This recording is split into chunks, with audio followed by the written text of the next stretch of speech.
Let's remove this plastic cover from this package of wet wipes. Add a bit of hot glue and stick it onto the outlet. Now we have a cover for our outlet. This screw keeps falling down. We can wrap it with some plastic wrap in order to make our life a bit easier. Next, we'll make a handle that keeps our broom from falling apart. Cut off the bottom of a plastic bottle and pass a cord through the cap and tie a knot like so. Put the bottle around the end of the broom and shrink the plastic using a heat gun. Now screw on the cap.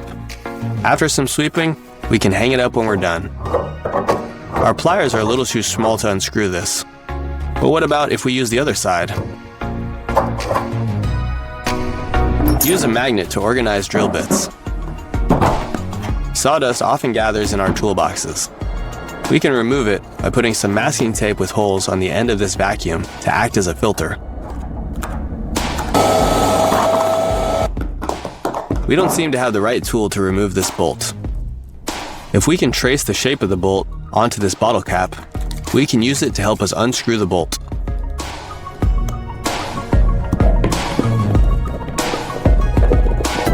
Using a hammer on wood is going to leave indentations.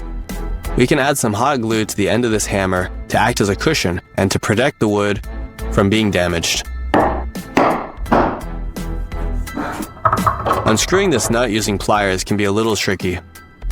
We can pass a zip tie around the handles to give us a consistent grip as we pass it over the vise.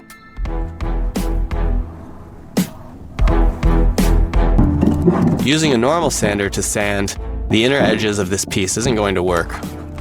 We can solve this problem with a little bit of ingenuity. Apply some double-sided tape and sandpaper to the jigsaw blade like so. Now we can sand using our jigsaw. Hanging up disposable gloves like this will keep our hands clean during painting. Need some DIY plastic tubes? Start by cutting a plastic bottle into strips. Now we can pass the strips through the small hole and melt them a bit with a heat gun. We can cut the strips to any size that we like. And even place them into drywall to create anchors for screws.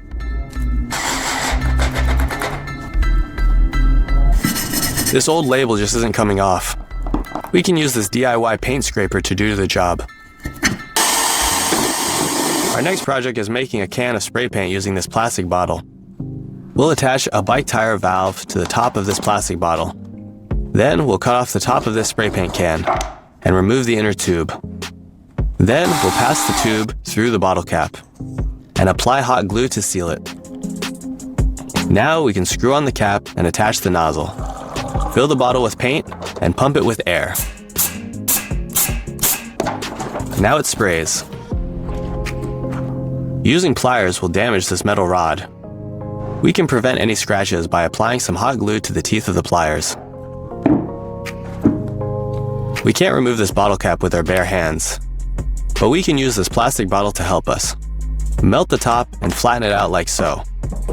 Now we can pop the cap right off. Our cables are always falling off the table when we need them most. Let's attach a comb to the edge of this table to hold all of our cords.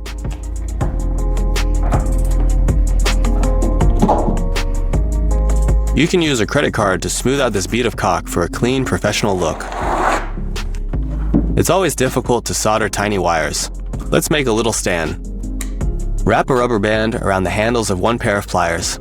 Place the capacitor in the jaws. Wrap a rubber band around the second pair of pliers and use those pliers to hold up the first pair. Now we can comfortably solder. A quick way to easily sharpen pencils is just by using a sander. We can use this orbital sander paper to draw a few different sized circles, as you can see here. We want to tie this rope around this tree, but which knot should we use? We'll keep things simple and just tie an overhand loop.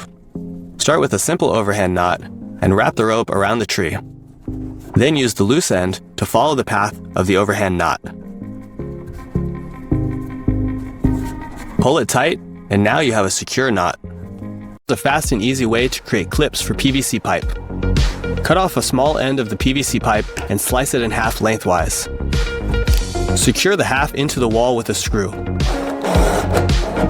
Now we can press down to clip our PVC pipe into the two halves.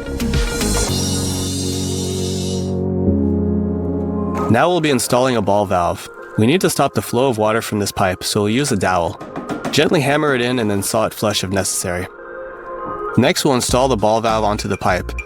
This step will differ according to the kind of valve you're using. Once finished, carefully remove the dowel using a drill. Close the valve to complete the installation. Here's what it looks like from the other side when you install a hollow wall support into drywall. As it tightens, the wings flare out, which provides the support. We can make some very sturdy wall clips from the tops of plastic bottles.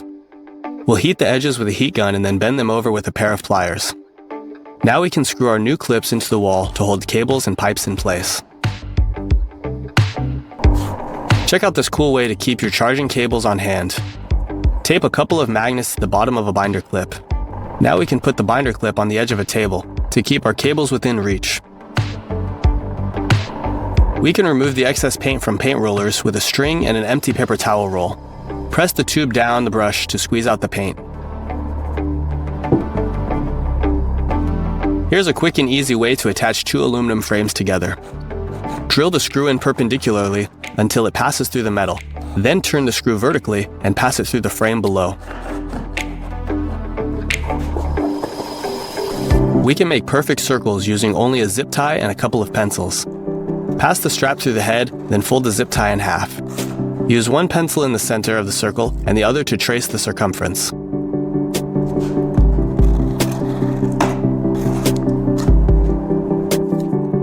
The bristles on brooms are easily damaged. We can extend their life by adding a bit of double-sided tape to sweep up any loose dust and protect the bristles.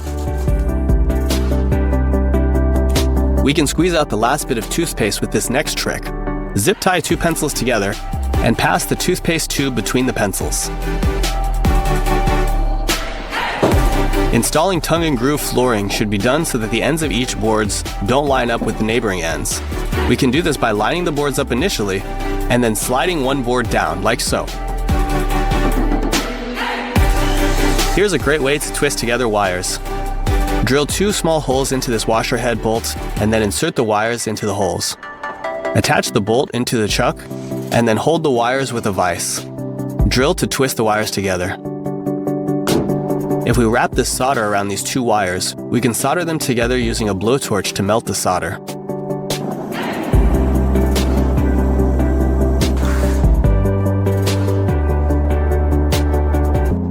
After long enough use, the stone on this circle knife sharpening machine is no longer square.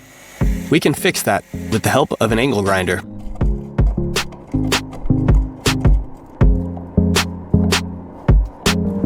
Looks like this doormat just won't stay put. We can give it some extra grip by using a bit of plastic wrap. Fold it over a few times to match the size of the doormat.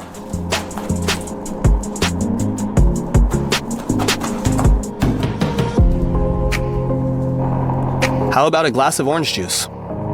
Using the top of a plastic bottle, trace and cut out a circle on the top of the orange and replace the peel with the bottle top. Attach a screw eye into the chuck and drill inside the orange. Now we can pour out the orange juice from the bottle top.